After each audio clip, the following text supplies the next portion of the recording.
May mga GoTime Bank ba kayo? Or sino dito yung mga GoTime users? Or sino dito yung mga matagal nang gumagamit ng GoTime? Alam nyo ba na si GoTime, meron din siyang loan offer na ino-offer? Ito yung More Time. So, ngayon, sa video natin ito, explain ko sa inyo kung ano nga ba yung More Time at kung paano ito i-convert into cash or paano ito kunin, paano ito i-avail, paano ito bayaran, or paano ito kunin, yes, paano natin ito gamitin, paano natin ito i-maximize. So, ituturo ko sa inyo dito sa video na ito. Ayan, sa mga hindi pa nakakaalam, ito yung sinasabi ko, no? Ito yung GoTime Bank. So, kapag may GoTime Bank na kayo, kasi ano to sikat-sikat tong bank na to ngayon. So, medyo alam ko madami na yung users nito. Kasi bukod dito kay GoTime, bukod sa More Time pala na ino-offer ni GoTime Bank, si GoTime Bank din ay pwede siyang gamitin as savings bank, no? So, sige, proceed tayo dito kay More Time.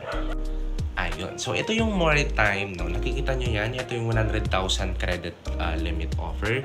Then, you can pay up to 12 installments. So, sige. Explain ko muna sa inyo kung ano itong More Time.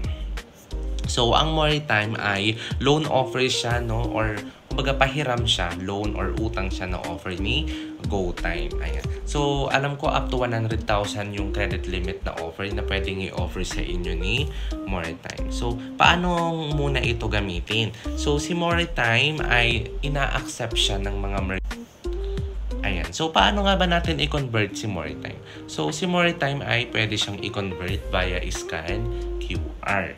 So, mag-i-scan lang kayo ng QR, ng merchant QR, and then proceed nyo lang po siya and using More Time as payment option. Yan. Ito yung mga ina-accept ni More Time, yung mga QRPH. So, kung may mga QRPH kayo dyan, pwede nyo siyang i-scan. So, kung wala po kayong QRPH, nagko-convert po tayo ng More Time offer.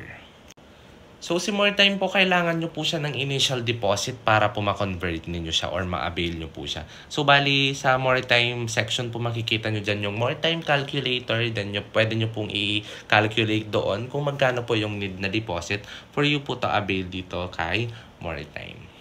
So, yun lang. Kung may mga More Time offer kayo dyan na loan offer ni GoTime, nagko-convert tayo. Bali, tandaan lang natin yung process ng GoTime or process po ng More Time is via scan QR. Ayan. Kung may mga offer kayo dyan, message nyo lang ako dito sa aking Facebook account.